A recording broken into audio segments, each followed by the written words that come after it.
दोस्तों, हम सभी जानते हैं कि अहंकार पतन का कारण बनता है। इसी तरह जब गरुड़, सुदर्शन चक्र और रानी सत्यभामा को अहंकार आ गया तो प्रभु श्री कृष्ण ने कैसे उस अहंकार को समाप्त किया और क्यों लेना पड़ा, उन्हें श्री रामचंद्र का स्वरूप जानते हैं आज की वीडियो में। अगर वीडियो अच्छी लगे तो वीडियो को लाइक कर दीजिएगा और चैनल को सब्सक्राइब करना ना भूलिएगा। तो चलिए शुरू करते हैं आज की वीडियो।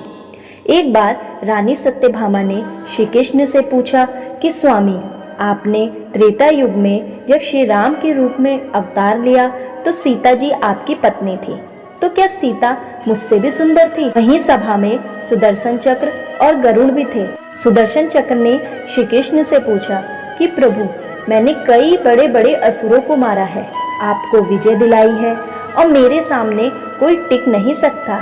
क्या संसार में मुझसे भी ज्यादा ताकतवर कोई और अस्त्र है? फिर गरुड़ ने सवाल किया, प्रभु, आपने संसार के कई पक्षियों व चराचरों को देखा है, क्या कोई मुझसे भी तेज उड़ सकता है? क्या किसी की गति मुझसे भी ज्यादा तेज है? प्रभु श्री कृष्ण को समझ आ गया कि इनके मन में अहंकार भर गया है, जिसे समाप्त करना अति आवश्यक है।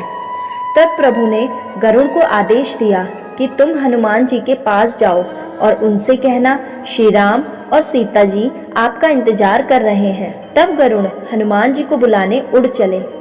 फिर उसके बाद श्री कृष्ण ने सत्यभामा जी से कहा, तुम जल्दी सीता की तरह तैयार हो जाओ।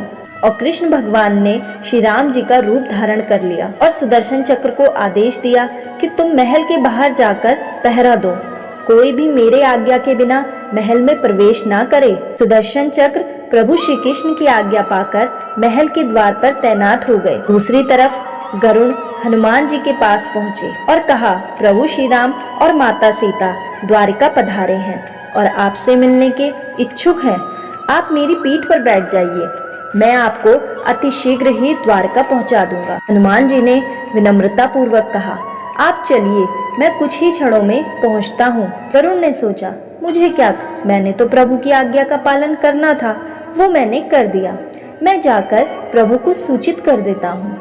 और गरुड़ उड़कर द्वारका पहुँचते हैं, लेकिन वो क्या देखते हैं कि हनुमान जी तो प्रभु राम के चरणों में पहले ही बैठे थे। अब प्रभु राम का रूप धारण किए कृष्ण जी ने पूछा, हनुमान, तुमने बिना आज्ञा के महल में प्रवेश कैसे किया?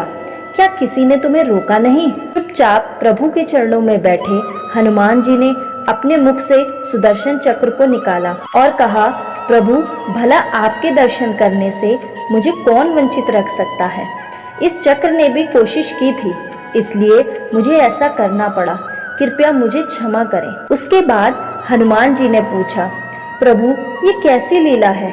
आपने प्रभु श्री राम का रूप धारण क्यों किया है, जबकि मैं जानता हूँ श्री कृष्ण और प्रभु राम आपके ही दोनों रूप हैं। लेकिन प्रभु, आपकी एक और लीला मुझे समझ में नहीं आई कि आपने माता सीता के स्थान पर इस साधारण स्त्री को भला क्यों बिठा रखा है? अब गरुड़ और सुदर्शन के साथ ही रानी सत्यभामा का घमंड भी टूट चुका था। मित्रों, इस ब्रह्मांड में हनुमान जी के अलावा प्रभु श्री राम का सबसे बड़ा भक्त कोई नहीं है और हनुमान जी के समान ताकतवर और दयावान भी कोई नहीं है, लेकिन उन्हें कभी घमंड छू भी नहीं पाया।